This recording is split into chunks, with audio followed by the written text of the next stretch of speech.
Hello everyone, मैं विकास सिंह तोमर आप सभी का स्वागत करता हूं आज के सेशन में। तो साथियों, आज हम करने वाले हैं पर्यावरण अध्ययन के कुछ महत्वपूर्ण प्रश्न जो कि एग्जाम में पूछे गए प्रश्न हैं। साथियों, सभी प्रश्न ऐसे हैं जो कि आपको बार बार एग्जाम में पूछे जा रहे हैं, तो आपको अच्छे से न एक बार से पढ़ लेना है। ठीक है, तो पहला प्रश्न आप सभी के सामने है। यह प्रश्न 2022 और 2024 में लगातार पूछा गया। साथियों, तो क्षमता यानी कैपेसिटी के आधार पर किस स्टेडियम को सबसे बड़ा क्रिकेट स्टेडियम माना जाता है? तो यह आपका हो जाता है नरेंद्र मोदी क्रिकेट स्टेडियम। ठीक है, याद रखेंगे, नरेंद्र मोदी स्टेडियम आपका एकदम से सही आंसर होने वाला है। नेक्स्ट प्रश्न आप सभी के सामने है। प्रश्न आया है, विश्व में हरी मटर का सबसे बड़ा उत्पादक देश कौन सा है? तो विश्व में हरी मटर का जो आपका सबसे अधिक उत्पादक देश कौन सा हो जाता है? ऑप्शन है चीन है, ब्राज़ील है, ऑस्ट्रेलिया है, कनाडा है। तो आपका राइट आंसर हो जाएगा चीन है, जो कि आपका सबसे अधिक क्या है, मटर का उत्पादन करता है। ठीक है साथियों, याद रखेंगे। नेक्स्ट प्रश्न है, भारत में प्रथम उर्वरक कारखाना कहाँ खोला गया था? तो साथियों, इस प्रश्न का जो राइट आंसर होना चाहिए क्या होगा, आपको कमेंट बॉक्स में कमेंट करके बता देना। ठीक है साथियों, जो भारत का जो प्रथम कारखाना खोला गया था वो कौन सा था? वो झारखंड में खोला गया था। ध्यान रखेंगे, झारखंड इसका जो है राइट आंसर है साथियों, जो कि ऑप्शन में ये प्रीवियस ईयर क्वेश्चन है साथियों, ऑप्शन इसके ये दिए थे। तो इसका जो राइट आंसर होना चाहिए क्या होगा, आपको कमेंट करके कमेंट बॉक्स में सभी साथियों को बता देना। ठीक है, तो भारत की बात करते हैं। भारत में प्रथम उर्वरक कारखाना कहाँ खोला गया था? तो झारखंड में खोला गया था। इस चीज़ को क्या करना है, आपको ये याद रख लेना। ठीक है, झारखंड के कौन से जिले में? धनबाद जिले में। और बता दूं मैं, धनबाद जिले में यह कारखाना खोला गया था। ठीक है साथियों, अच्छे से याद रखेंगे। नेक्स्ट प्रश्न आप सभी के सामने है। हेमेर्स किसके द्वारा मिशन है? तो है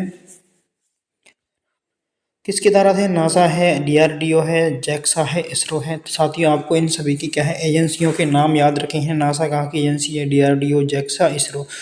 तो हेमेर्स जो आपका नासा का क्या है, एक मिशन है, इसे भी आपको ध्यान रखना है। ठीक है साथियों, आगे चलते हैं।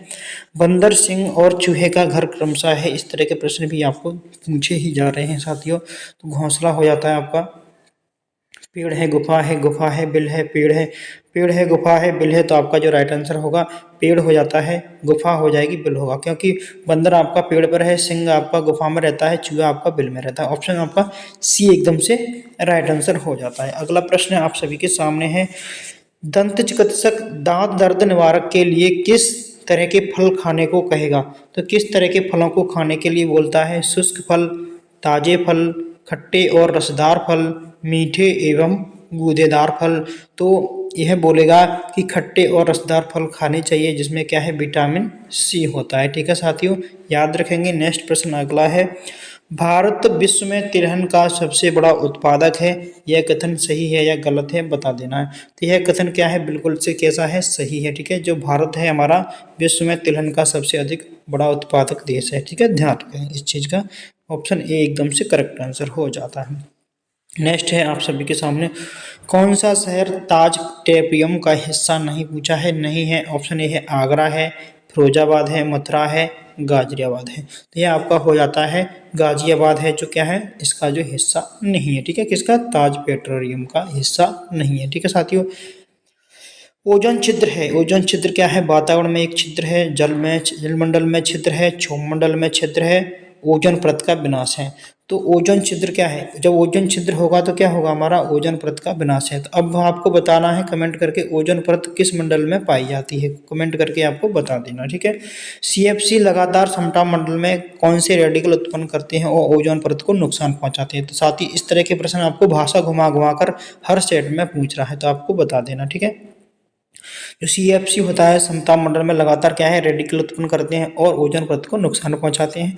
कौन है? क्लोरीन है। क्लोरीन आपका क्या है, यह नुकसान पहुंचाते हैं। ठीक है साथी, याद रखेंगे इस चीज़ का। ऑप्शन डी राइट आंसर होगा। छोटा नागपुर के क्षेत्र में मुंडा और संथाल किस पेड़ की पूजा करते थे? तो ये किस पेड़ की पूजा करते थे, बता देना। महुआ और कदम के पेड़ की, इमली और आम के पेड़ की, पीपल और बरगद के पेड़ की, केले और नारियल के पेड़ की। तो किस पेड़ की पूजा करते थे साथियों?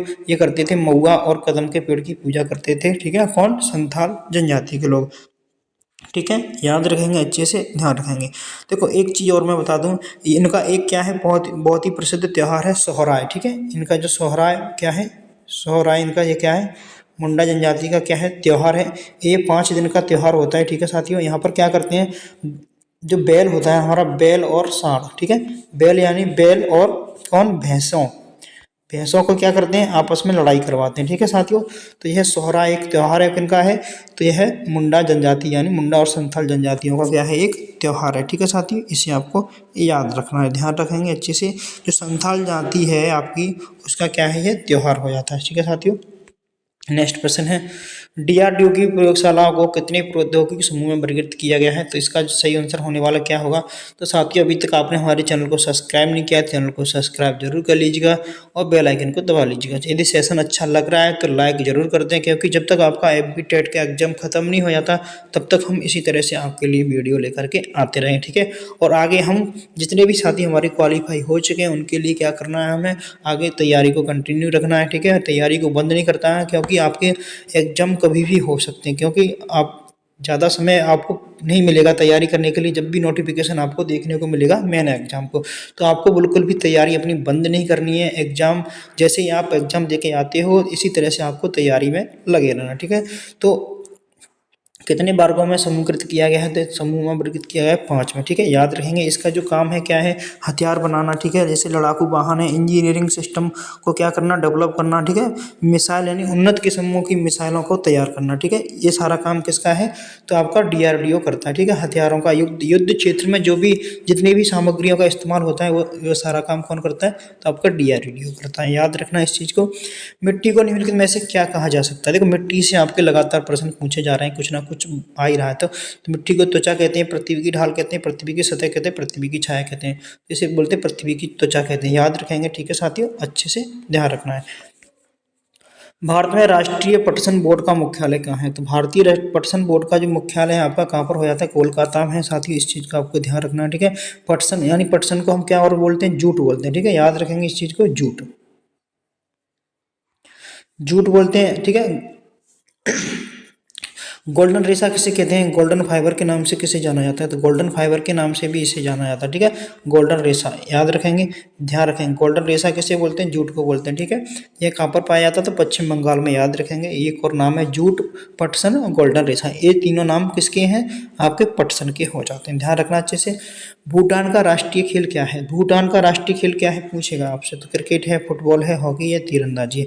क्या हो जाता है, तो ये तीरंदाजी है ना, जो किसका खेल है, तो भूटान का राष्ट्रीय खेल है। इसमें क्या करते हैं, जो गोल होता है ना, जिससे हम तीर मारते हैं, तो इसकी ये दूरी होती है तो कितनी होती है, ये तो किसी भी साथी को पता हो तो कमेंट करके जरूर बताएं, ठीक है। क्वेश्चन नंबर हमारा है 15 है। तो इसकी जो दूरी होती है ना, तो 145 मीटर होती है, ध्यान रखेंगे इसको, आपको अच्छे से ध्यान रखना, ठीक है। इसका जो लक्ष्य रखा जाता है जिस पर हमें क्या निशाना लगाना होता है, ठीक है, ऐसे करके होता है। इस पर लक्ष्य 145 मीटर होता है, ठीक है, ध्यान रखेंगे। भूटान का राष्ट्रीय खेल है, वहाँ पर 145 मीटर होता है, याद रखना है। सीएफसी का कौन सा भाग वायुमंडल में ओजोन के साथ अपक्रिया करता है, देखो ओजोन परत से आपको प्रश्न बार बार पूछे जाते हैं और किस किस तरह से घुमा घुमा के पूछे जाते हैं।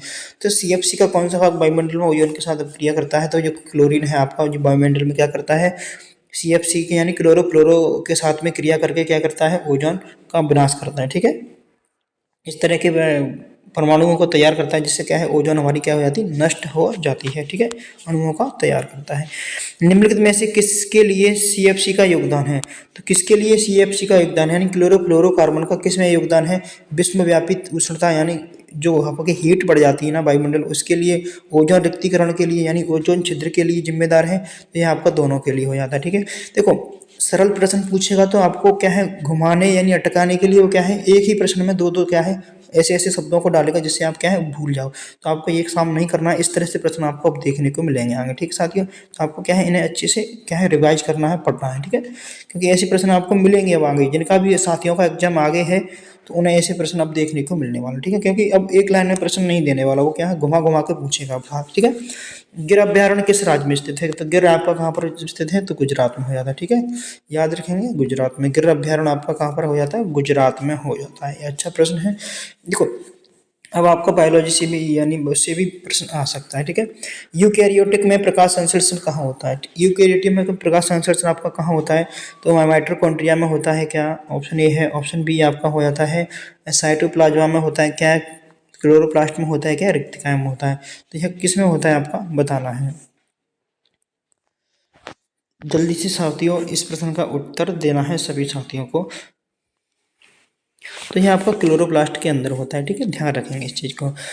देखो यूकैरियोटिक में कहाँ होता है प्रकाश संश्लेषण, तो ये होता है क्लोरोप्लास्ट में। देखो दो तरह की कोशिका होती है, यूकैरियोट्स और प्राकैरियोट्स, याद रखेंगे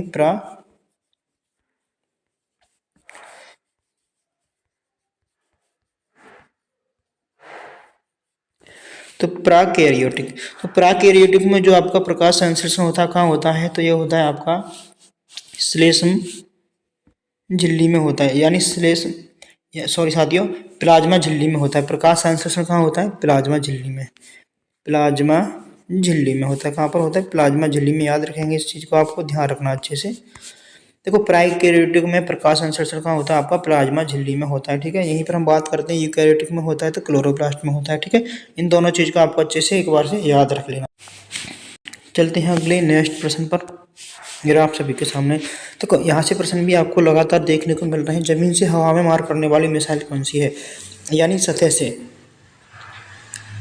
तो सतह से हवा में मार करने वाली मिसाइल आपकी कौन सी हो जाती है, त्रिशूल है, पृथ्वी, अग्नि है, धनुष है, आपकी त्रिशूल हो जाती है, ठीक है। त्रिशूल के साथ में एक और याद रख लेना आपको, नाग, ठीक है। ये नाग जो मिसाइल है ना, ये क्या करती है, सतह से हवा में मार करने वाली मिसाइल है, ठीक है। सतह से हवा में, ठीक है, याद रखेंगे इस चीज़ को। सतह से हवा में मार करने वाली मिसाइल कौन सी है, आपकी नाग हो जाती है। एक कौन सी हो जाती है, त्रिशूल हो जाती है। दोनों को आपको ध्यान रखना अच्छे से, ठीक है। भारत में श्वेत क्रांति के जनक के रूप में जाना जाता है। यहाँ से भी आपको प्रश्न लगातार पूछा ही जा रहा है, ठीक है। तो ये आपके डॉक्टर वर्गीस कुरियाना हो जाते हैं। ये प्रश्न आपको 2-3 बार पूछा जा चुका है, ठीक है साथियों। विश्व का सबसे अधिक जनसंख्या वाला नगर कौन सा है, देखो स्टेटिक से भी आपके प्रश्न 1-2 देखने को मिल सकते हैं। तो यह आपको बता दें, न्यूयॉर्क है, दिल्ली है, मुंबई है, टोक्यो, तो आपका टोक्यो हो जाता है, ठीक है। विश्व का सबसे अधिक जनसंख्या वाला नगर कौन सा है, टोक्यो हो जाता है, ठीक है। यदि भारत की बात करेंगे तो आपको कमेंट बॉक्स में बता दें, भारत का सबसे अधिक जनसंख्या वाला शहर कौन सा है। ये प्रश्न आपके लिए है, भारत का सबसे अधिक, इसका आंसर आपको कमेंट बॉक्स में देना, सबसे अधिक जनसंख्या वाला शहर कौन सा है, ठीक है। जनसंख्या वाला शहर बताना आपको, इस चीज़ का आपको कमेंट बॉक्स में आंसर देना है। क्रिकेट का पहला विश्व कप कहाँ आयोजित किया गया था, क्रिकेट से भी आपके लगातार प्रश्न पूछे जा रहे हैं, तो इंग्लैंड में किया गया था। जितने भी आपको क्रिकेट से प्रश्न बन रहे हैं उन्हें आपको क्या है, अच्छे से एक बार को पढ़ लेना, ठीक है साथियों। तो तेनजिंग नोर्गे राष्ट्रीय साहित्य पुरस्कार किसके लिए दिया जाता है, इसकी जो राशि है कितनी है, तो किसके लिए दिया जाता है ये आपको कमेंट बॉक्स में बताना है, ठीक है। जिसकी जो राशि है आपकी 15 लाख रुपए है, ठीक है साथियों, ध्यान रखना है। इससे क्या है, आपका भी रिवीजन हो जाता है, ठीक है। आपको क्या है, रिवीजन करते रहना लगातार।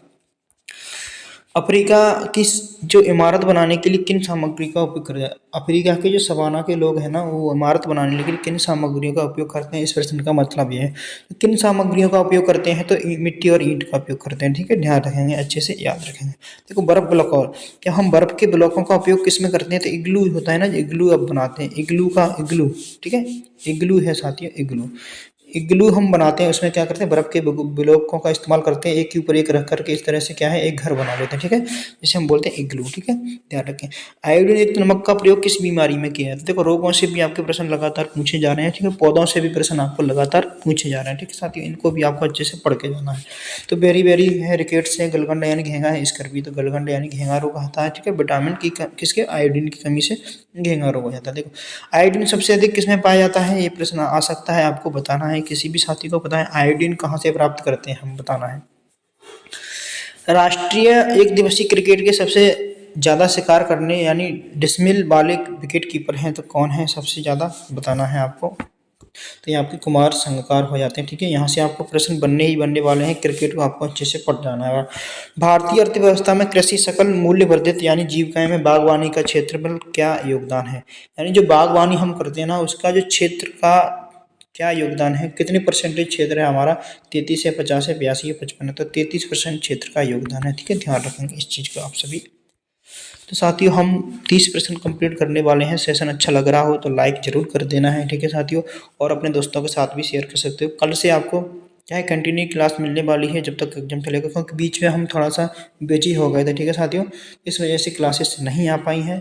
तो अविष्यता के लिए हम खेद है। तो आप बताइए इस प्रश्न का जो राइट आंसर क्या होने वाला है, तो इसका जो राइट आंसर होगा सभी साथियों को बता देना है। तो यह हो जाएगा फसल क्षेत्र है, ठीक है। मानव निर्मित पारिस्थितिक तंत्र कौन सा हो जाता है, आपका फसल क्षेत्र हो जाता है, ठीक है। यहीं पर एक्वाबेरियम की बात करते हैं तो वो भी क्या है, एक मानव निर्मित परतंत्र है, यानी माना जाता है। ठीक है, याद रखेंगे।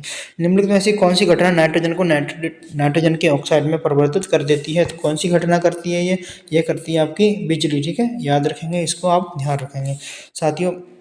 अगला प्रश्न, निम्नलिखित में से कौन रबी की फसल नहीं है? इस तरह के प्रश्न भी आपको एग्जाम में पूछे गए हैं।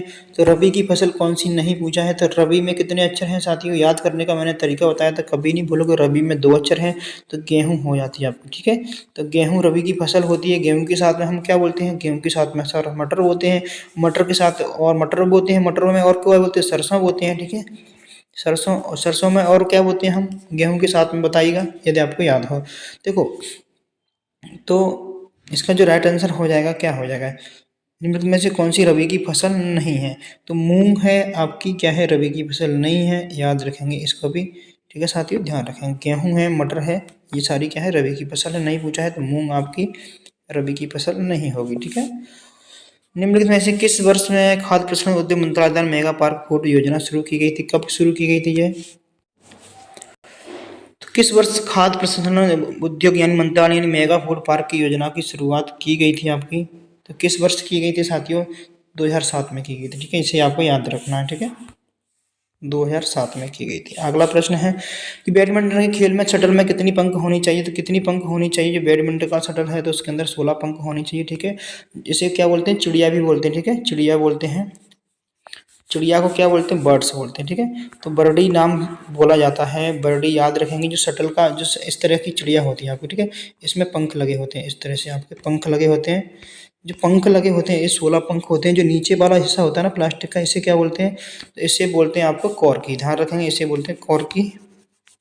ठीक है, इसे बोलते हैं कॉर्की। और जो चिड़िया है उसे हम खेलते हैं, उसे क्या बोलते हैं? बर्डी बोलते हैं। दोनों चीज़ आपको ध्यान रख लेना। ठीक है, तो निम्नलिखित में ऐसी कौन सी द्रव अवस्था में पाई जाने वाली धातु है? तो कौन सी धातु है द्रव अवस्था में पाई जाती है? तो आपकी पारा हो जाती है। ठीक है, जो कि द्रव अवस्था में पाई जाती है। ठीक है, पौधों के स्रोत जैसे चाय कॉफी से जुड़े दवा नामक बनाई जाती है, इस नाम बताइए। किससे बताइए? जैसे चाय कॉफी से जुड़ी दवा का नाम बताइए, तो इसे बोलते हैं कैफीन। ठीक है, याद रखेंगे, कैफीन होता है जिससे हम क्या बनाते हैं? दवा बनाते हैं। ठीक है साथियों, तो आज हमारे इतने ही प्रश्न थे, सारे प्रश्न खत्म हो गए हैं।